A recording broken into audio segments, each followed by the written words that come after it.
नमस्कार दोस्तों, स्वागत है आप सभी का आज के इस वीडियो में। आज हम लोग यूपी बोर्ड के कक्षा 7 के विज्ञान विषय के पाठ 19 यानी इकाई 19 के सभी अभ्यास प्रश्नोत्तर को हल करेंगे। पाठ का नाम है जल, जिसको इंग्लिश में कहते हैं वाटर। ठीक है, तो चलिए शुरू करते हैं जल से संबंधित सभी अभ्यास प्रश्नोत्तर को हल करना। सबसे पहला प्रश्न है, प्रश्न नंबर 1, सही विकल्प चुनकर अभ्यास पुस्तिका में लिखिए। आपको एक प्रश्न दिया गया है जिसके लिए 4 विकल्प हैं। जो विकल्प सही है उस पर सही का आपको निशान लगाना है। ठीक है, सबसे पहला प्रश्न है, जल का घनत्व किस ताप पर अधिकतम होता है। आपको बताना है कि निम्न में से वह कौन सा ताप है जिस पर जल का घनत्व अधिकतम होता है। 0 degree Celsius, 4 degree Celsius, -4 degree Celsius या 100 डिग्री सेल्सियस।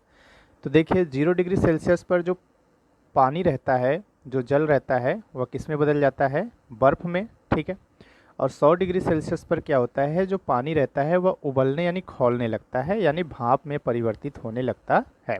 ठीक है, तो जो जल का घनत्व होता है वह अधिकतम होता है आपका 4 डिग्री सेल्सियस पर। ठीक है, जल का घनत्व किस ताप पर अधिकतम होता है, 4 डिग्री सेल्सियस पर। तो हमारा सही उत्तर हो जाएगा विकल्प ब, 4 डिग्री सेल्सियस। ठीक है, प्रश्न ख है, इनमें से कौन सा जल के साथ तेजी से क्रिया करता है। आपको बताना है निम्न में से कौन सा वह तत्व है जो जल के साथ तेजी से क्रिया करता है। ऑप्शन है सोडियम, कैल्शियम, मैग्नीशियम, लोहा। ठीक है, तो सोडियम धातु जो है वह जल के साथ बहुत तेज़ी से क्रिया करती है। ठीक है, इसीलिए सोडियम धातु को हम कहाँ पर रखते हैं, मिट्टी के तेल में रखते हैं, क्योंकि जो सोडियम धातु होती है वह अत्यंत क्रियाशील होती है। ठीक है, इसलिए सोडियम धातु को हम मिट्टी के तेल में रखते हैं। ठीक, तो इसका सही उत्तर हो जाएगा सोडियम। संकेत की बात कर लेते हैं। सोडियम का संकेत आपका होता है Na, कैल्शियम का होता है Ca, मैग्नीशियम का Mg और लोहा Fe, आयरन Fe। ठीक है, आगे बढ़ते हैं। प्रश्न ग है, जल की अस्थायी कठोरता किसके कारण होती है। आपको बताना है जल की अस्थायी कठोरता किसके कारण होती है। ऑप्शंस है calcium bicarbonate, magnesium bicarbonate, calcium या मैग्नीशियम के सल्फेट और क्लोराइड, इनमें से कोई नहीं। तो हमारा सही उत्तर है विकल्प नंबर स, कैल्शियम या मैग्नीशियम के सल्फेट और क्लोराइड। जल की अस्थायी कठोरता किसके कारण होती है, तो वह होती है कैल्शियम या मैग्नीशियम के सल्फेट और क्लोराइड के कारण। तो यह प्रश्न नंबर 1 था। प्रश्न नंबर 2 है, रिक्त स्थानों की पूर्ति कीजिए। तो चलिए देख लेते हैं रिक्त स्थानों की पूर्ति करके। सबसे पहला प्रश्न है, जंग लोहे का खाली स्थान है। तो जो जंग है वह लोहे का संक्षारण है। संक्षारण का मतलब होता है परत दर परत नष्ट होना। किसी भी लोहे की चीज़ पर अगर जंग लगती है तो वह धीरे धीरे क्या करता है, एक एक परत उसकी नष्ट होने लगती है, तो इसी को हम कहते हैं संक्षारण। तो जंग लोहे का क्या कहलाता है, संक्षारण कहलाता है, तो इसमें भरा जाएगा आपका संक्षारण। अगला है, जल में हाइड्रोजन तथा ऑक्सीजन का अनुपात कितना होता है। तो जल का सूत्र होता है आपका H2O। ठीक है, तो आपको बताना है जल में हाइड्रोजन तथा ऑक्सीजन का अनुपात क्या होता है। तो आप देख सकते हैं हाइड्रोजन यहाँ पर 2 है, ऑक्सीजन 1 है, तो क्या हो जाएगा 2 संबंधे 1। जल में हाइड्रोजन तथा ऑक्सीजन का अनुपात क्या होता है, 2 संबंधे 1। ठीक है, तो इसमें भरा जाएगा 2 संबंधे 1। अगला है, खाली स्थान एक प्रमुख विलायक है। तो जल जो होता है वह एक प्रमुख विलायक होता है, और जल ही है जिसको हम सार्वत्रिक विलायक कहते हैं, क्योंकि इसमें अधिकांश चीज़ें घुल जाती हैं। ठीक है, तो जल एक प्रमुख विलायक है, तो इसमें क्या भरा जाएगा हमारा जल। अगले प्रश्न पे बढ़ते हैं। प्रश्न घ है, अस्थायी कठोरता खाली स्थान की उपस्थिति के कारण होता है। तो अस्थायी कठोरता होता है कैल्शियम बाइकार्बोनेट एवं मैग्नीशियम बाइकार्बोनेट की उपस्थिति के कारण होता है, तो इसमें भरा जाएगा कैल्शियम बाइकार्बोनेट एवं मैग्नीशियम बाइकार्बोनेट। ठीक है, अगला प्रश्न है, जल की अस्थायी कठोरता खाली स्थान के द्वारा दूर किया जा सकता है।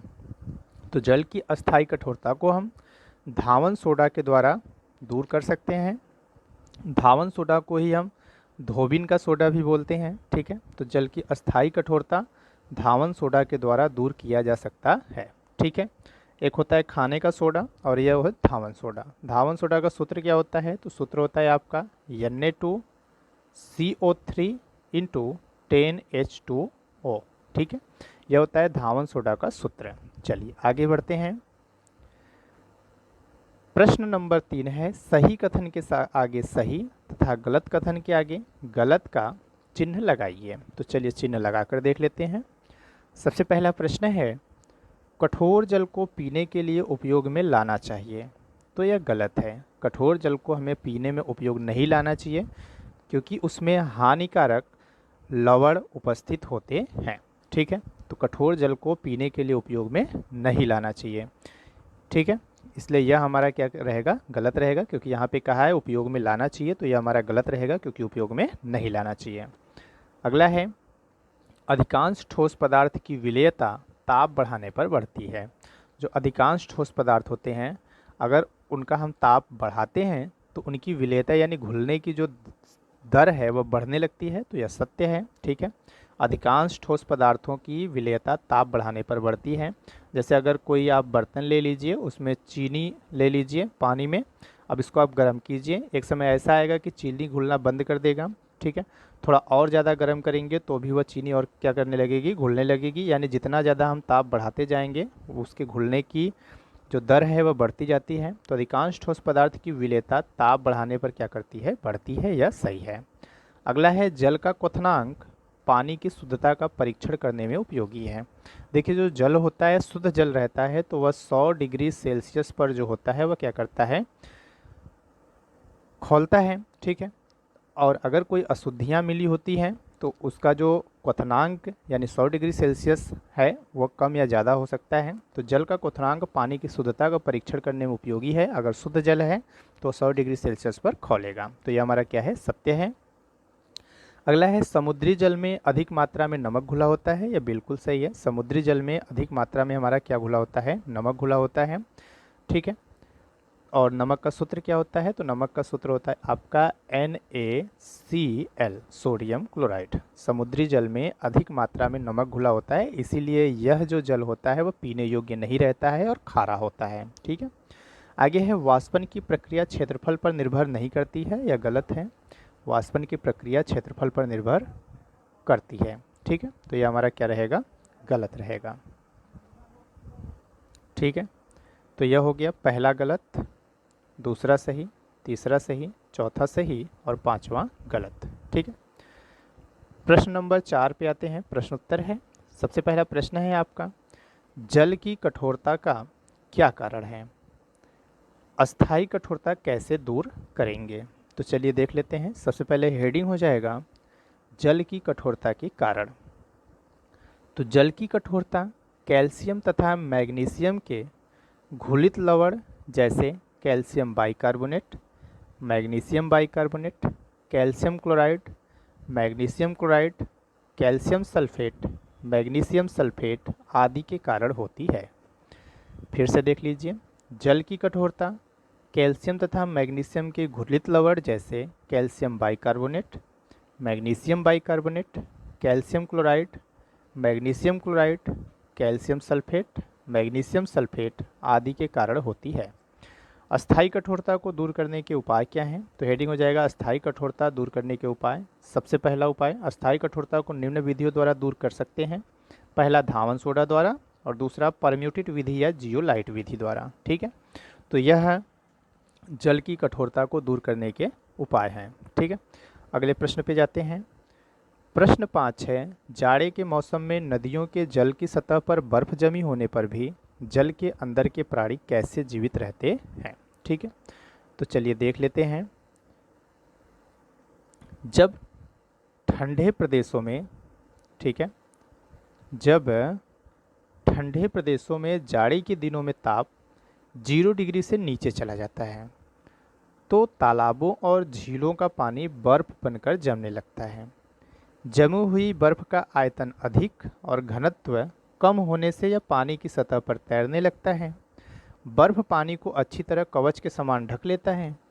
यह बाहर की ठंडक को पानी के अंदर नहीं पहुंचने देता। बर्फ की यह परत जाड़े में स्वेटर पहनने के समान है। तालाब या झील की सतह पर जब ताप 0 डिग्री सेल्सियस होता है तो सतह के नीचे का ताप शून्य से अधिक रहता है और पानी ही रहता है, क्योंकि बर्फ की परत पानी की ऊष्मा को बाहर नहीं जाने देती। यही कारण है कि ठंडे प्रदेशों में जल में रहने वाले जीव जंतु सतह पर बर्फ जमने के बाद भी जीवित रहते हैं। ठीक है, तो यह इस प्रश्न का उत्तर हो गया। समझने के लिए आप इस तरह समझ सकते हैं, यह आपका एक झील हो गया। ठीक है, अब होता क्या है, नीचे इस तरह से पानी है। ठीक है, यह हो गया आपका पानी। तो ठंडी के दिनों में क्या होता है कि जो बर्फ़ जम जाता है ऊपर का पानी, तो ऊपर क्या होता है, एक बर्फ़ की परत जम जाती है। अब ऊपर जब बर्फ़ की परत जम जाती है तो ऊपर की जो ठंडक है इस बर्फ़ की परत के कारण वह नीचे नहीं जा पाती है। इसलिए जो नीचे रहता है वह नीचे का पानी पानी ही रहता है, बर्फ़ नहीं जम पाता। और बाहर के तापमान से यह जो नीचे का तापमान है वह ज़्यादा रहता है। इसके कारण जो इसमें के जीव जंतु थे, मछलियाँ, मेढक वगैरह सभी जीव जंतु वह आसानी से जीवित रहते हैं। क्यों? क्योंकि बाहर का तापमान तो ज़्यादा है लेकिन अंदर का तापमान अभी भी पानी है। ठीक है, और ज़्यादा है। ठीक है, सॉरी, बाहर का तापमान तो कम रहता है लेकिन अंदर का तापमान ज़्यादा रहता है, जिसके कारण वे क्या करते हैं, जीवित रहते हैं। यह उसी तरह से है जैसे आप स्वेटर पहन लीजिए अगर, तो बाहर ठंडक तो रहती है लेकिन स्वेटर की वजह से वह ठंडक आपके शरीर को प्रभावित नहीं कर पाती। ठीक है, और आप सही सलामत रहते हैं। ठीक, चलिए बढ़ते हैं अगले प्रश्न पे। प्रश्न नंबर 6 है, जल संरक्षण से होने वाले लाभ लिखिए। तो आपको बताना है जल संरक्षण, संरक्षण का मतलब होता है बचाव। जल को बचाने से कौन कौन से लाभ होते हैं आपको यह बताना है। तो जल संरक्षण से होने वाले लाभ, जल संरक्षण से निम्नलिखित लाभ होते हैं। जल संरक्षण का अर्थ है पानी की बचत करना। जल संरक्षण के दूरगामी लाभ है, यानी आगे भविष्य में चलकर उसके लाभ हमें दिखाई देंगे। यदि हम दैनिक जीवन में प्रतिदिन खर्च होने वाले जल का 10% जल भी बचाएं तो आने वाली पीढ़ी के लिए यह काफ़ी राहत हो जाएगी। जल की कमी होने पर हम बचे हुए जल का उपयोग कर सकते हैं। संरक्षित जल का उपयोग विद्युत उत्पादन, कृषि कार्य, सिंचाई आदि के लिए भी किया जा सकता है और भूजल स्तर में लगातार सुधार होता है जल संरक्षण के द्वारा। ठीक है, अगला प्रश्न है प्रश्न नंबर 7, तालाब, नाली तथा शहरों के अपशिष्ट प्रदूषित जल के प्रदूषण कम करने तथा शुद्ध करने के उपाय का वर्णन कीजिए। ठीक है, तो चलिए उत्तर देख लेते हैं। इसके निम्नलिखित उपाय कर सकते हैं। सबसे पहले नदी, तालाब आदि में कपड़े धोने और पशुओं को नहलाने आदि से बचना चाहिए। ठीक है, इससे भी हमारा तालाब और नदियों का जल शुद्ध रहेगा। तालाब, नाली आदि की नियमित साफ सफाई करना चाहिए। प्रत्येक नगर में वाहित जल शोधक संयंत्र लगाकर जल से प्रदूषणकारी तत्वों को अलग करके ही पानी को जल स्रोतों में जाने दिया जाना चाहिए। पानी में जीवाणुओं को नष्ट करने के लिए रासायनिक पदार्थ जैसे क्लोरीन, ब्लीचिंग पाउडर आदि का प्रयोग करना चाहिए। तो ये कुछ ऐसे उपाय हैं जिनके द्वारा हम तालाबों आदि को प्रदूषित होने से उनके जल को बचा सकते हैं। ठीक है, तो यह वीडियो था आज के इस पाठ का। अगर वीडियो अच्छी लगी हो तो लाइक कीजिएगा, शेयर कीजिएगा दोस्तों के साथ, और सभी विषयों के सभी पाठ के प्रश्न उत्तर इसी तरह से पाने के लिए चैनल को सब्सक्राइब जरूर कीजिएगा। धन्यवाद।